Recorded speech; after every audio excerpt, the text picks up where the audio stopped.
About to get started here. Settle in. If you would, please, everybody, just a reminder to please turn off your cell phones or at least set them to vibrate. Just a few of our morning announcements. If this is your first morning with us, media registration and credential pickup is down on the 6th floor. As is media hospitality. We've got breakfast for you down there. If you haven't already hit that, we can do it after. Media workroom as well, right across the hall from hospitality. Again, obviously you guys are in the habit now of checking our media downloads page for all the content. That's going to continue through today and tomorrow, including VNR packages, B-roll, photos, transcripts, etc. Today's schedule, Ohio State is going to do their walkthrough from 1:30 to 3. Obviously that's closed to the media. Georgia's walkthrough is going to be from 4 to 5:20, also closed. And then the only other event for you guys is the media party tonight. It's going to be incredible. Hope you're able to join us. It's at a brand new entertainment venue on the west midtown side of Atlanta called Your Third Spot. It's fantastic. We hope to see you there. Shuttles will start, that's 6 to 9 tonight. Shuttles will start running at 5:45 p.m. and it'll be just a continuous loop service between the hotel and the venue. So I hope you can join us for that. In terms of game day for tomorrow, media will call and the media areas are going to open up at 3 p.m. All right, that's when we'll be ready for you. Media shuttles from the Westin are going to start running at 2:45. And they'll park there right outside the Home Depot backyard near gate 1 where you'll enter and go through security. If you had an individual parking pass assigned to you, those were sent out on Wednesday. So if you have not received that yet and you were approved for parking, check your spam. If you still don't have it, you can reach out to me and we'll get you another one. All right. With that, as is our tradition, we're going to welcome Gary Stokan, CEO and President of Peach Bowl Inc. for our annual State of the Bowl address. Gary? Thanks, Matt. Good to see you. Wow, my parents are in the crowd. Thanks, Matt. I appreciate it. First off, let me welcome everybody from the national media, from the Ohio media, and obviously the Georgia media. Great to have you guys here. We always, we hope you appreciate what Matt and his team has done. We try and treat you as the third team. We joke about it. We have 2 teams, Ohio State and Georgia here, but you're the third team. So in every decision we make, we try and keep you on that same level, whether it's hospitality, the facilities we have. I think the Westin's worked out well. This is our first year here. So again, welcome to everybody. Also want to welcome Gene Smith, Ryan Day, Josh Brooks, and Kirby Smart. And compliments to both Josh and to Gene, as well as Ryan and Kirby. The players this year have been outstanding. You can tell why these teams are successful. The character that they exhibit, when you see the kids and you say hello, they look you in the eye. We haven't had any problems this week, so I really want to compliment them. Also want to welcome Bill Hancock and thank Bill for the opportunity 9 years ago to have the Chick-fil-A Peach Bowl join the CFP, and we held the first game in the CFP back in 2014 with TCU and Ole Miss. Welcome to Bob Schuler, our chairman of the board, and also to Joe Saraceno and Andrew Cathy of Chick-fil-A. Chick-fil-A now is the longest title sponsor in bowl history. So 26 years of being a partner of ours, and we've grown together in a successful partnership. I think it's probably the most interesting and probably successful sports marketing business story that can be told. And I've been in sports for 44 years. But I want to thank all of you and express our attitude of gratitude. I'm very competitive. For those of you who know me, it's one of the reasons where we're standing right now. I told my board back in 1998 when they started BCS, my job was to get us into BCS. And I failed, but we came around, brought the College Football Hall of Fame here, started the kickoff game format, and wound up in the CFP in 2014. So we finally got there. Little history, we're the 9th oldest bowl game in the country. We're the first charitable bowl game ever created. The Lions Lighthouse created us back in 1968. This is our 55th bowl game. Georgia is here for the 7th time, which is a record. the most ever. Clemson and Georgia have been here the most. This is Ohio State's first time to play in the Chick-fil-A Peach Bowl. This is the 8th year of the College Football Hall of Fame, which we brought here to Atlanta, put $13 million in it to build it, sustain it. We're awfully proud of the College Football Hall of Fame, and if you haven't been there, we please invite you. You'll really enjoy the experience if you're a college football fan. This is the 15th year of our Chick-fil-A kickoff game, and the 9th year, as I mentioned earlier, in the CFP. Ironically enough, we've hosted, I think we're the only bowl that has hosted all 4 semifinalists this year. We hosted TCU in 14, Michigan in 19, Georgia in 20 and 22, and Ohio State this year in 22. We've hosted all 5 Power 5 conferences as well as the American. This year, we called it our record season. Last year was our comeback season out of COVID. This year is our record season. We've had 3 games, and 5 of the 6 teams that have been in those games have all been ranked in the top 11. We had number 3 Georgia against Oregon, number 11 in our Chick-fil-A kickoff game on Saturday. On Monday, we had Clemson, number 4 against Georgia Tech, and then in our Chick-fil-A Peach Bowl, number 1 Georgia against number 4 Ohio State. Cumulatively, we've had 200,000 fans who have gone to those 3 games, which I don't know any other city that has that kind of attendance. We'll create $85 to $100 million of economic impact through those 3 games. And in the 4th largest convention town in the United States, Atlanta, Georgia, 2 of the top 5 conventions on an annual basis are our Chick-fil-A kickoff game and our Chick-fil-A Peach Bowl. You add the SEC championship to that, and 3 of the top 5 conventions in Atlanta on an annual basis are college football. That's how important college football is to the city of Atlanta. As I mentioned, we're the most charitable bowl organization in the country by far. We've given $61 million back to charity since 2002. This year alone, we'll give $6.1 million to charity. Some of that has gone to children's health care, $22 million of that, to eradicate childhood cancer.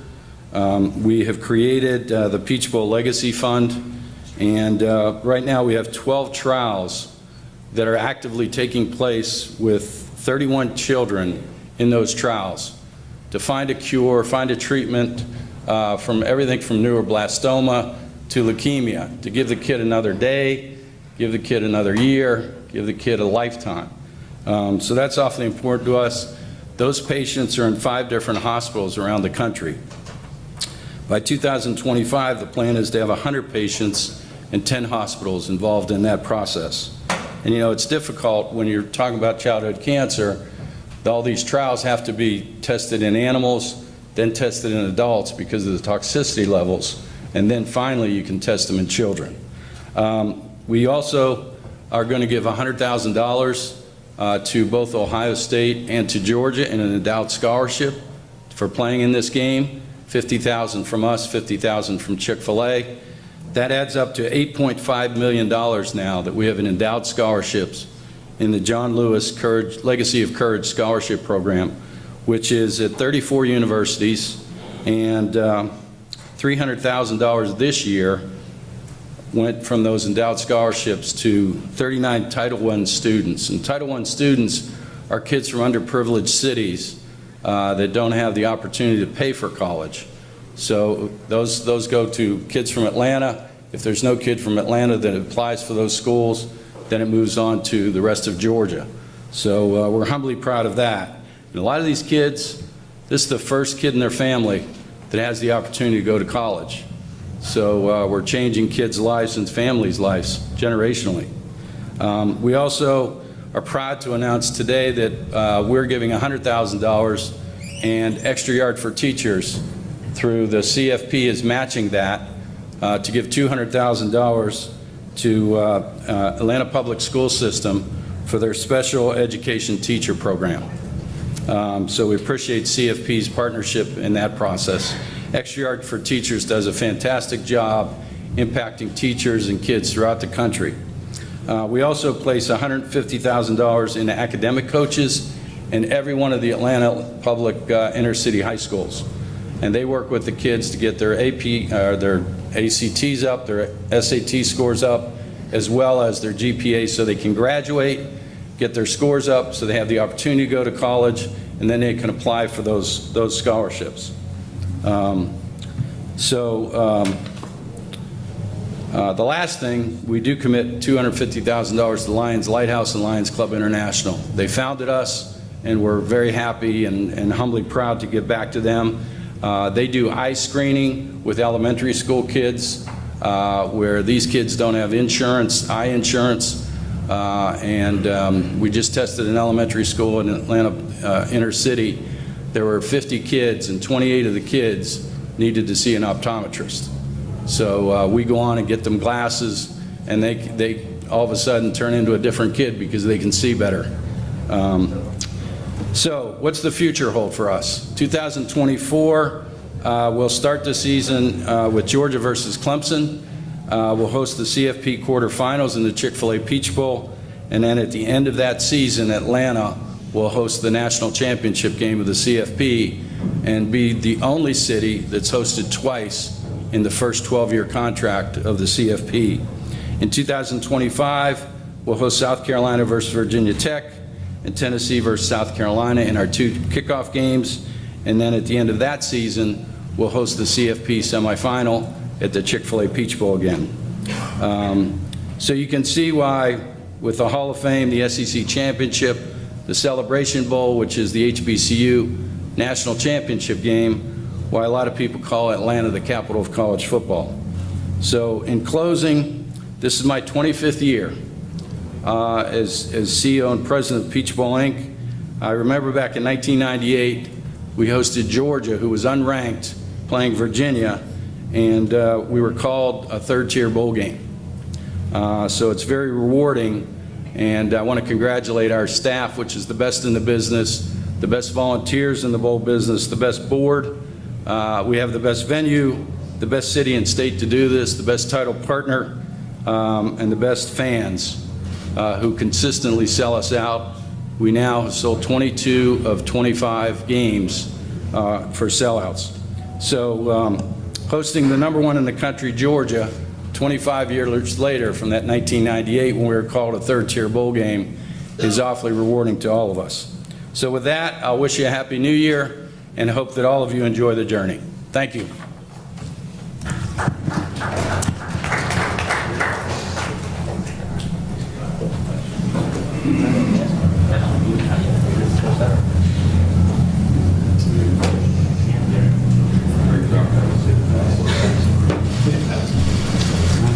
Coach Smart here on that side, right here.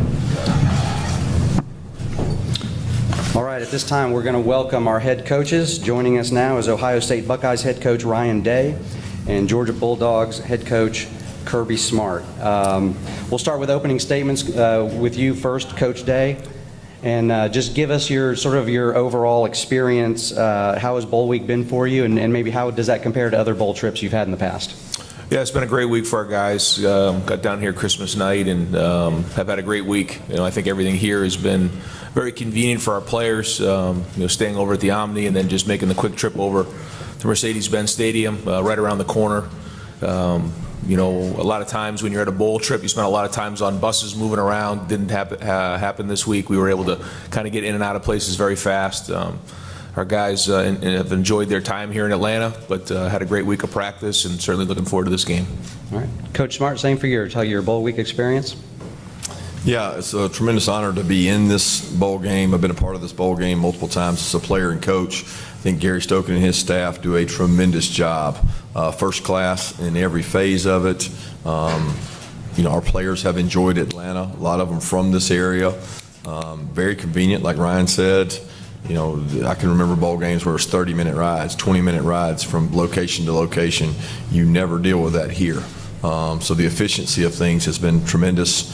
I think the players have enjoyed some of the events they get to go to. I think that's key from an experience standpoint, and get their mind off the game some as well, especially early in the week. But we've had a good week of practice and excited and ready to go. All right, thank you, coaches. All right, let's get into some questions. Raise your hand. We'll get you a microphone. Please give us your name and affiliation. And to whom you're addressing the question, we'll start right here in the front row on the right. Yeah, Brooks Austin, Dawgs Daily. It goes to both coaches. The term physicality gets brought up a lot when Big Ten and SEC teams play each other. What does that term mean to you, and what does it mean to the success and the winning of this football game? I think physicality is part of this game, and it's a major part of every football game. I mean, when you look across the board, you do studies on these semifinals and final playoff games since the playoffs started. Physicality at the line of scrimmage has been really critical, and you look across the board, teams that run the ball well tend to win these games. Also, red area third down and explosive plays are indicators, but the line of scrimmage play and physicality, but physicality can be a lot of different ways. It can be on the perimeter, it can be on special teams, it can be a lot of different venues, ways of looking at it. And I got a lot of respect for both conferences, because when you play in a bowl game, you get to watch the other conference all the way through. You get to see all these teams they play, and you have a lot of respect for the conference that you're playing.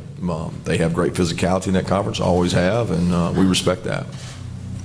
Yeah, I agree with everything Kirby said. That's the way the game's played. It's the game of football, and you have to play physical. And when you're playing in the CFP, certainly it's going to be the most physical game you've played all season. And the SEC is and the Big Ten coming together, like you said, for years, two of the most physical conferences there are out there. So it's everybody on the field. It's like you got the perimeter game out there. You have special teams. You have the game in the trenches. You have to win your one-on-one battles, and that's what this game's all about. It's about running around and hitting people. So that's to be expected in a game like this. All right, we'll take our third row on the far right. Bill Rubinowitz, Columbus Dispatch. For Ryan, kind of related to that, you used the term violent a couple times yesterday, which struck me. I get the sense that your team takes that personally, the idea that you feel like you got to prove that physicality, that violence. Can you just kind of address that?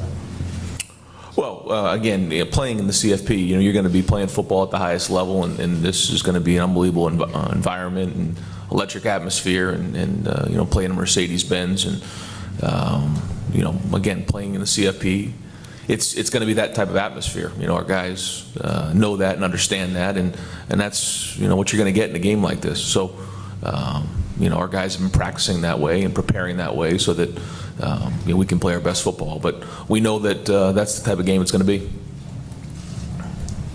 All right, next question, halfway back on the right side. Yeah, Austin Ward, Rivals and 97.1 The Fan.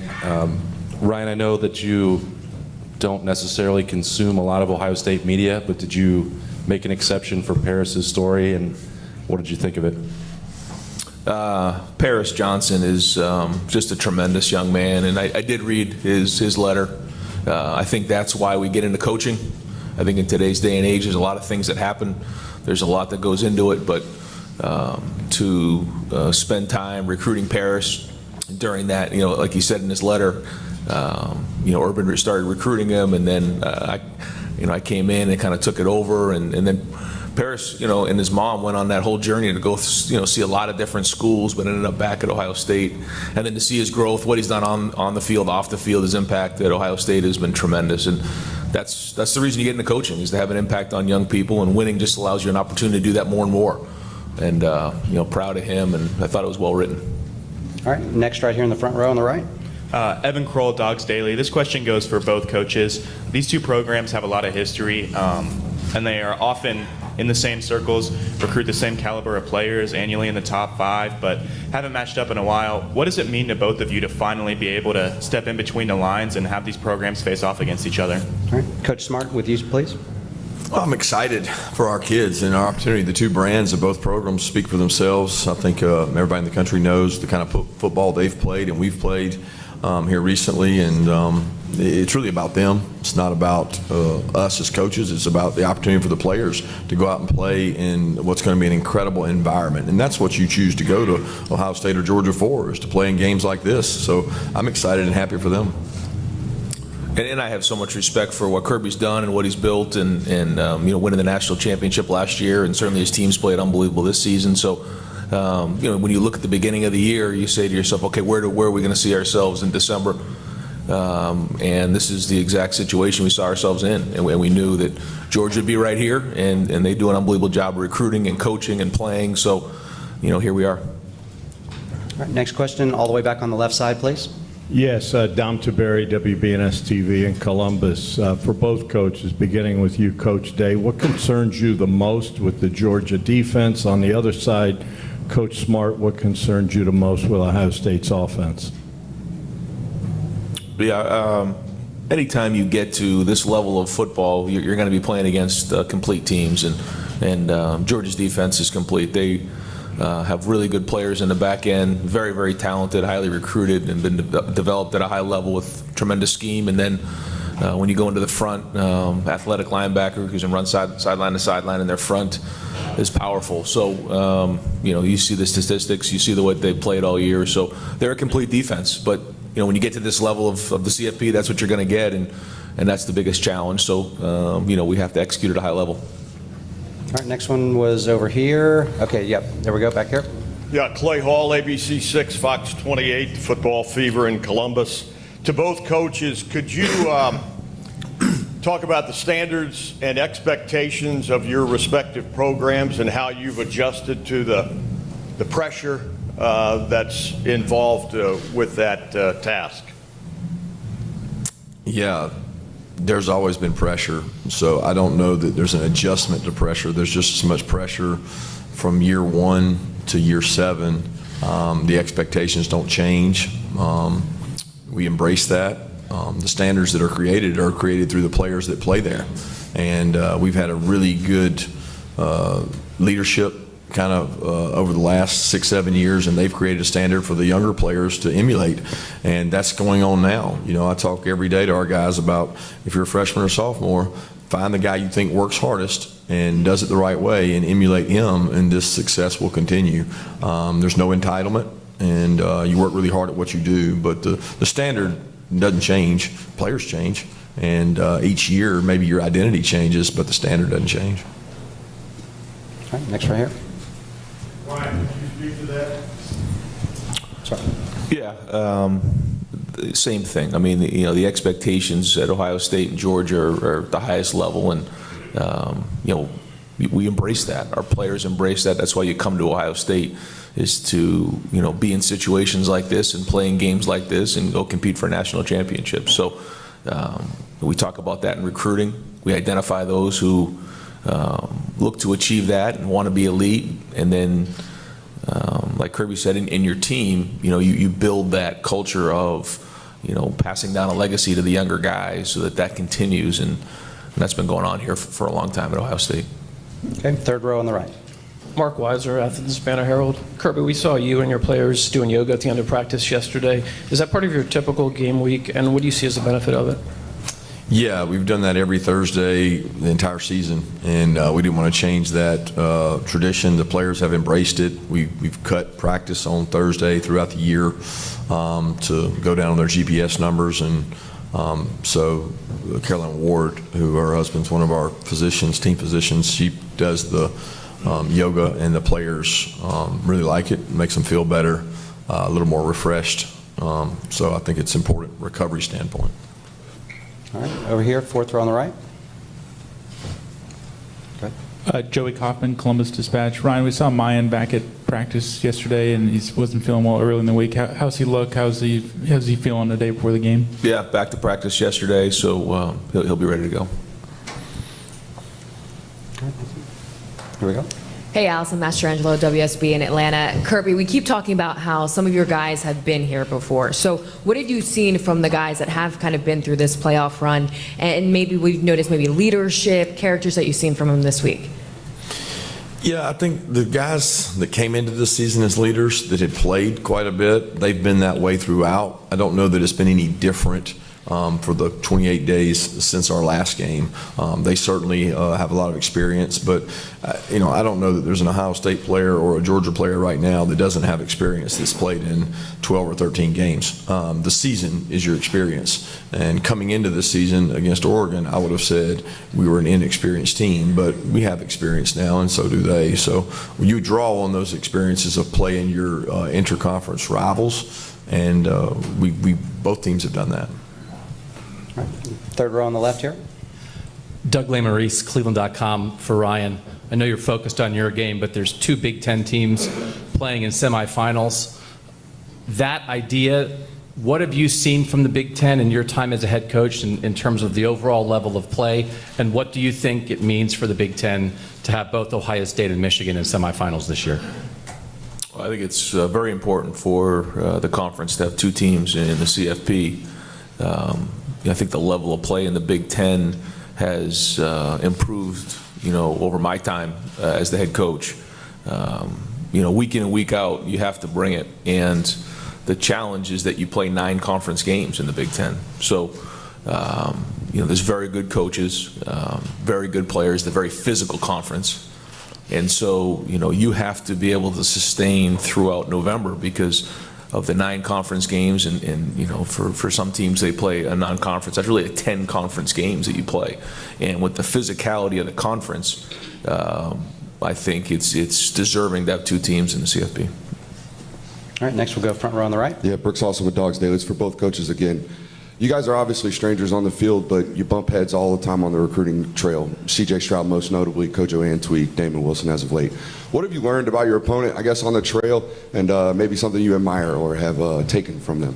All right. Coach Smart? It's a tough question. When you're recruiting against someone, you don't take much from them in terms of, style of play or anything else. Respect would be the number one thing that I have for people that we recruit against and play against. You mentioned C.J. Stroud. What a tremendous young man. I was so upset at my assistant when I had to fly all the way to California to go out there. I was like, are you sure we're going to have a chance? And we went out there, and it wasn't my favorite travel trip when I have to go all the way to Cali, but it was worth it when you got to sit down with that young man and his mom, because he was very impressive, and he returned that trip to come back and see us. And usually when you get them on your campus, that means you have a shot. And I certainly enjoyed getting to know him and the relationship with him because of the young man he is. But as far as what you learn about the other team and other programs through recruiting, I don't think there's a lot there. All right. Coach Day? I would just say I think Kirby and his staff do a great job of working at it. I think when you have such great players in the state of Georgia, the easy thing to do would be just to assume you're going to get those guys. They don't do that. They work really hard at it. They grind at it. They no stones unturned. So when you're recruiting against Georgia, you got to bring it, and they do a great job of that. All right, all the way back on the left here. I'm Finn with Omni Hotels and Resorts. For many high school students, playing football at a college level is a dream opportunity. What advice would you give to upcoming recruits looking to be recruited by a big program? Coach Smart? Play hard. Get seen. It's important that you understand what it takes to play at this level. I wouldn't kid you and tell you that it's going to be all intangibles, because there's a physical nature of these two teams that some high school student athletes aren't blessed with, and they can do everything right, and they may never play at Georgia or Ohio State, but they can play somewhere. And there's enough football out there that everybody has an opportunity if they present themselves the right way and they work hard enough and persist. Nobody thought Stetson Bennett would be where he is today when he was coming out of high school. Coach Day? Agreed. I think in the recruiting process, sometimes we call it Disneyland recruiting, like everything's going to be great when you go to school. The truth is there's twists and turns along the way, and everybody has their own journey, so that a big part of going through the process of college is working through adversity and tough times. And so I think a big part of going through the process is choosing a school that's going to develop you at a high level in all areas of your life. Certainly there's the football part of it, and that's a big part of the experience, but there's a lot more to it than that. So in today's day and age, there's a lot of new changes and a lot of things going on, but to focus on the things that matter, I think, is critical. All right. Middle row on the aisle. Yeah, question for Kirby, Connor Riley, Dog Nation. What have you been able to see from Ladd and Warren McClendon this week, and how beneficial have these last 4 weeks been for Amarius Mims and A.D. Mitchell? They've been great for those two guys. Amarius has gotten to play a ton this year, so he's been a rotational player, and mainly for the reason that if you lost somebody, he could go in and play. If you remember, Jamari had this situation some last year at the end of the year, and even in the championship game, where he had to move positions and play with some injuries and do some things to help us out. So, and we're still hopeful to get Ladd and Warren back. All right, next question right here on the far right. Coach Kirby, Caleb Spinner, Scarlet and Gray Sports Radio and Buckeyes Now. You were neck and neck in recruiting CJ Stroud. What attributes did you see in him, and what does he share with Stetson Bennett? Well, he's a tremendous leader, and I think when you play that position, you better be a leader. And he's very quiet then, very humble, but very talented. And he has great vision down the field. He has great athleticism to take off and run, and that's something he and Stetson both share. They had two different kind of paths. CJ was highly recruited. CJ got to play relatively early in his career, and they both had success. I have a lot of respect for the way that both of them treat their teammates and make it more about their teammates than themselves. All right, midway back on the left, please. Patrick Murphy from 247 Sports. For both coaches, you guys have had to deal with injuries throughout the season, next man up mentality. How does that change when you're at this point playing in the college football playoff, when you need guys to step in for those guys who may be out for these games?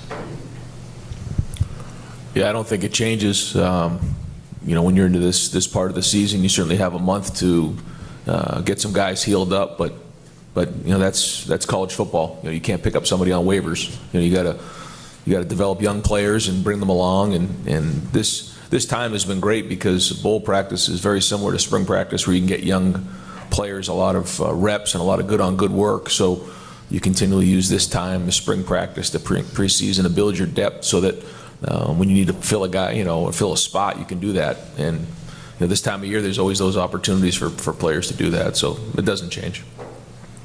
Yeah, I don't think it changes. Okay, on the aisle here on the right. Tim May, Letterman Row. I'd like both you guys to address this. You're both leaders in your profession. You've had teams get to the college football playoff several times and stuff. What is the fair, you think, remuneration that players should be looking at, maybe down in the future, for playing in these games, sharing in basically the wealth, or whatever you want to call it, a bonus, whatever you want to call it? I would think you were probably both before it. What do you think would be a fair number? I don't think you can put a number on that. I don't think it's fair for me to sit here and assess that number without studies and values. I do think the NIL opportunities that our players have gotten have been tremendous for them in terms of creating a lot of opportunity for themselves and a chance to help their families. I think the CFP does a tremendous job, who gives a really handsome check to the families to travel to these locations that are tremendously hard to get to. And you're talking about 2-night minimums, and you're talking about New Year's Eve. And those are things that I know when I was a player, the parents weren't afforded. So it's come quite a ways, but to put a number on that, I'd be remiss to try to answer that right now. Coach Day? Yeah, same thing. To try to wrap my mind around how much that is or what that should be. I mean, I do think there should be something for them, for sure. And I do think what they're doing now is great, but I know moving down the road, there should be more. It's just, how can I possibly say a number? I wouldn't be speaking ignorantly. All right, left side on the aisle, please. Allison Mastrangelo, WSB in Atlanta. This is for both coaches. What does the eve of the semifinal game look like for both teams? Besides the walkthroughs, what are you guys doing together to get ready for the game? Coach Day, start with you. We'll keep our routine the same. We've tried to keep this week like a game week and less like a bowl week. So, like you said, we have our walkthroughs, we have our meetings, we have our night together on Friday. We call it Best Fridays in football, and it'll be a long day, getting ready for this game, an 8 o'clock kickoff. So, we try to do the best we can to keep the routine the same, and that's meetings, walk through over at the stadium, and then we come together for dinner, movies, watch some football, and then get to bed. Yeah, very similar. We keep the same routine. We keep it home and treat it like a road game in terms of we would be arriving today. We want them to have a mindset of they arrive today. That's one of the hardest things psychologically to prepare your team for, from being in the same place for 6-7 days, sometimes in the same room. So psychologically, we try to do some things to help with that, and then we treat it like we arrived. We go do a walkthrough, we do a movie, and prepare for a big day tomorrow. All right, over here on the left. Yes, Dom Taberry, WBNS TV. Coach Smart, what is your biggest concern with the Ohio State offense, and is this the best offense your defense will face today? It's hard to answer that in terms of is it the best that we faced to date, because we haven't faced them. You know, when you look at them on tape, you certainly see the talent. It kind of oozes off the tape, especially at wide out, the quarterback position, two really good protectors. And they got talented players across the board.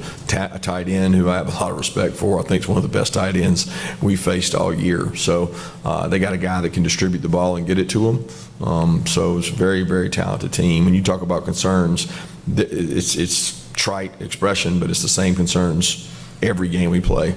How are we going to play? You know, what are we going to do in terms of execution, playing the ball in the air? There's going to be one-on-one matchups all over the field.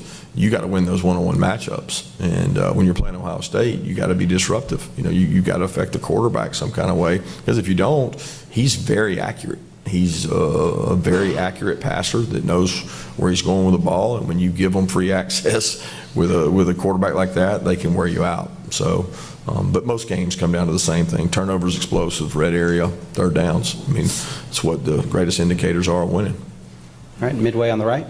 Mike Griffith, AJC Dog Nation. Kirby, last year I asked you and Nick Saban this question at the championship game, Coach Day, if you could answer in the NIL transfer portal area about this model, the disadvantages that you have preparing for a game while maybe other teams are working the portal or recruiting more aggressively. Do you think this is a sustainable model, what you're dealing with right now with the transfer window, as well as the NIL dealings that are taking place for both coaches?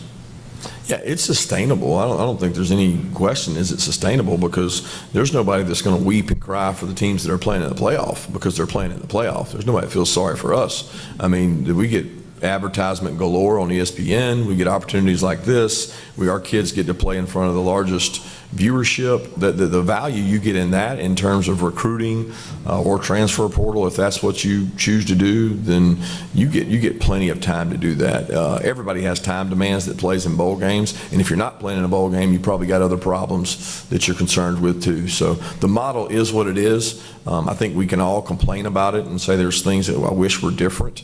But it is what it is, and I don't have the answer or solution that says what's better. Agree with everything Kirby said. You know, the best recruiting is winning. So, you know, I think that's one of the best things about being in this situation is you get all the exposure for recruits and their families to see. You know, you come to Georgia, you come to Ohio State to go play in the CFP. Well, here we are. So. You know, I think when you make decisions on changing things or moving things, the ripple effects don't get recognized for at least a couple years down the road. So early signing day, portal, NIL, all these types of things, you don't see them shake out for a couple years down the road. So I always caution about changing again and keep continually, you know, making all these changes, because it just disrupts how things are being done. So, you know, as we move forward, we have to make sure that we're really smart about the decisions that are made and the changes that we make. Third row on the left here, please. Doug Lee Maurice, Cleveland.com, for Ryan and then for Kirby as well. When you have multiple weeks to prepare a game plan in a situation like this, what are the similarities and differences to when you're preparing a game plan in a week's time during the season in terms of getting with your staff and building what you want to do on game day? Yeah, you know, for the bowl structure that we use, we spend the first part of the bowl month working on fundamentals and just good on good, and really don't dive into the game plan until we start to get a little bit closer towards the game, and then try to treat it like a game week. You obviously have more time to look at your opponent and get organized and you know, look at the things that they do, but then you can also get to the point where you can overdo it. It gets similar to, you know, the first game of the season. But at the end of the day, it's going to come down to fundamentals and who's going to play harder, who's going to execute, you know, at the highest level. But we try not to, you know, start the game planning too early, because then, you know, you start to, you know, get too much involved with the scouts, and you don't get good on good work, because it'll come down to fundamentals. Yeah, very similar to Ryan. A lot of it hinges on where Christmas falls and where your bowl game falls, or your playoff game in that situation, because you're going to have a time there that you'd like to get a little break I think the psychology of the players after 13 games, 14 weeks, you got to be careful. They got to want to play, and I think it's assumed that kids just want to play in bowl games or CFP, and you can wear kids down. You know, they're not professional athletes. They have more burdens on them in terms of academic requirements, and they're younger. So we try to do a good job of filling breaks in with hard work and sell them on the plan from day one and tell them how those 28 days are going to look, and then try to go do it better than the other team does it. All right, midway on the left, please. Maria Martin, 11 Alive here in Atlanta. Kirby, this is for you. When you think about how Stetson has grown and developed within your program, what's the biggest thing that you reflect on and what you're most proud of? The biggest thing that what? That you reflect on and what you're most proud of in his growth and development? I'm most proud of the fact that he was persistent and he stayed the course and didn't, jump ship when he was 2 or when he was 3. He stayed the course and stayed with us. I mean, I'm very grateful for that persistence and resiliency he showed and his belief in himself that he showed, because I don't think any of those qualities had anything to do with myself or Coach Monken or anybody else that was involved in him. They were traits within him that he loved Georgia, and he wanted to prove that he could play at Georgia, and he created his own story by doing that. Okay, middle, right here, third row on the right. Anthony Dasher, UGAsports.com. Coach, another Stetson question. How has his practices been leading in the days and weeks leading up to this game? And as his head coach, what kind of comfort level does it give you knowing he's been through so much in his career, played in this thing obviously last year? He's been very consistent in his practices. You worry sometimes when guys go off to events and award shows, the walk-on award, the Heisman finalist, and doing all those things. But they don't affect the guy that's 25 years old probably the same way they do a kid that's 18 or 19. He's very grounded in what he does. He's had great work ethic. I think the quarterback position is easily the most critical factor in a game, because the way offenses are now, they put so much decision making on the quarterback, pre-snap, post-snap. I mean, everything is on the quarterback. So both these teams got really experienced, really proven guys who make good decisions. So when you have that, you're right more than you're wrong, and that usually creates scoring. So I'm very grateful and thankful that we have a guy like Stetson who's played in games. Okay, same spot over here on the far right. Bill Rabinowitz from the Columbus Dispatch for Ryan. If you had beaten Michigan, you knew you would be in the playoff. The fact that you had to go through those days of uncertainty and misery and all that stuff, how much do you think that will help you in this game, that you had that scare and maybe more gratefulness that you're here? I think at the time it certainly gave us an injection of energy and excitement, for sure, coming off of that weekend, and then into that week, and then the next week it was a range of emotions, and allowed us an opportunity to have great energy and great focus and an edge during the month of preparation, for sure. So we'll see. I mean, we'll see tomorrow night. We'll see where we're at, but I'm really pleased with the way we've practiced, how our guys have gone at it. We've had a lot of physical practices, and so we have something taken away from you. It does give you a little bit more of appreciation for what it is, and we'll see how we play. But it has been a great month. All right, all the way back on the aisle on the right side, please. Hi, Jared Smalley from NBC in Columbus. Ryan, for you, in the days and the weeks since the last game of the season, you and some of your players have referred to the amount of pressure that you felt in that final game and the way it may have affected the performance in that game. And I'm wondering the message you've had to your players to avoid the word pressure and to try to get them to play loose and to their most natural athletic ability in the biggest game they'll play. Well, I just think, you go back to your training. You can't focus on things like that. What it comes down to is just playing, hard in practice and then going back on your training once you get out there and playing physical with your teammates. And there's going to be good plays, there's going to be bad plays. But just going out there and looking up the scoreboard at the end of the game, and that's what we're going to do in the game. We're just going to play as hard as we possibly can. There'll be ups, there'll be downs, there'll be twists, there'll be turns in this game, but play as hard as we possibly can. And you can't worry about things like that in a game like this. All right, right here on the second row. Tyler Danberg, Scarlet and Gray Sports Radio. Coach Day, how has practicing at Mercedes-Benz Stadium this week allowed you and your team to get accustomed to the venue? Well, it's a great stadium. It's a great venue, beautiful stadium. and being there for the week is, what you try to do is you try to make it your own. You try to say, okay, this is the Woody right here. This is where we come out and we run out of the Woody every day. And, you try to make it a game week. You try to make it as much home as possible. I just think, you practice it indoors for the whole month, and then you go there just throwing and catching, the punts, things like that, the contrast against the ceiling. So it takes a couple days, but other than that, it'll be a lot different with a packed house tomorrow night. All right, well, we've got time for a few more. We're going to go next right here on the far right.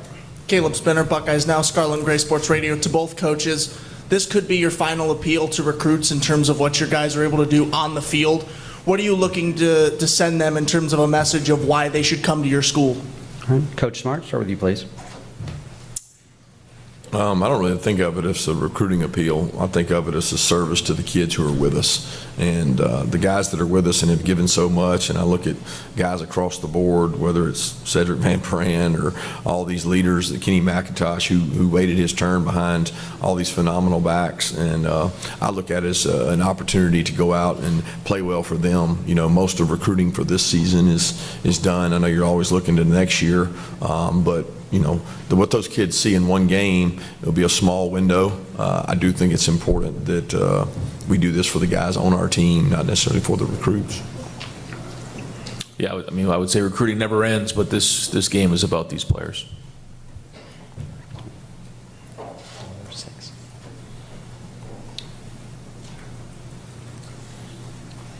One more. Sorry. We'll get there.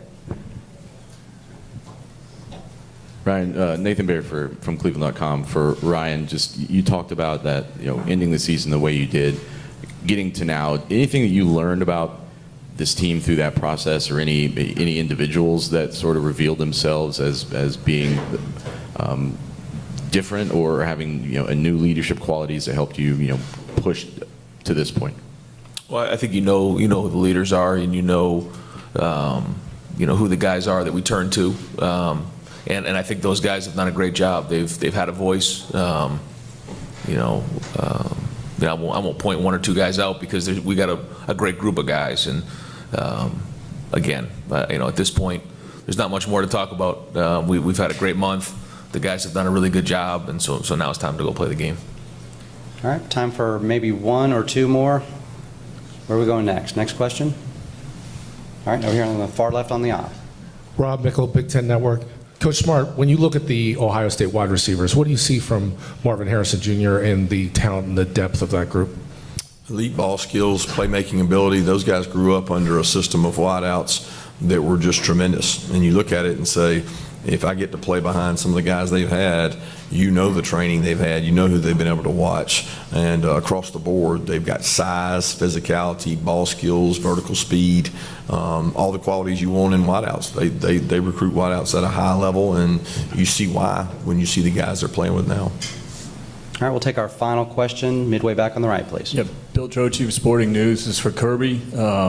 After you guys won the national championship last year, did you reach out to any other coaches, maybe even in different sports, who had won a championship, and then ask them their approach to the following season, like if how they approached it, that type of thing?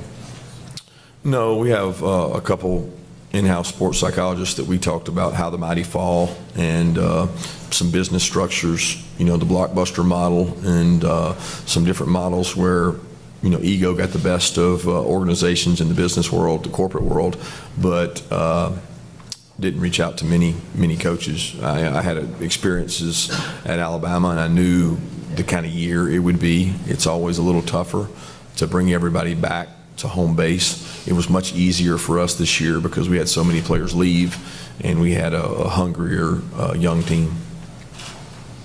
All right, gentlemen, we'll wrap it up there. We will do a quick photo opportunity. If you guys could just stand up here behind the trophy. Gary?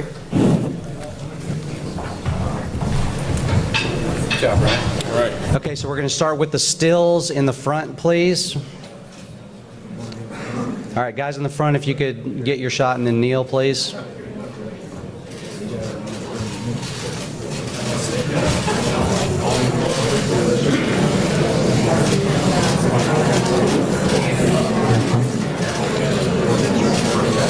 Gary. Well, let's get the coaches now by themselves.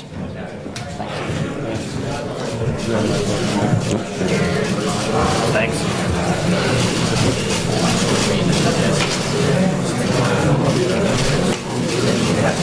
All right, couple more. Okay, if we can just 2 seconds for the TVs in the back, please. All right, guys in the front, clear it down for the cameras in the back, please. Guys, I need you down. I need you down right now. On the aisle, right here in the second row, down, please.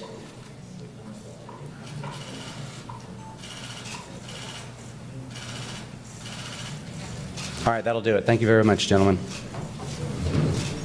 for the time.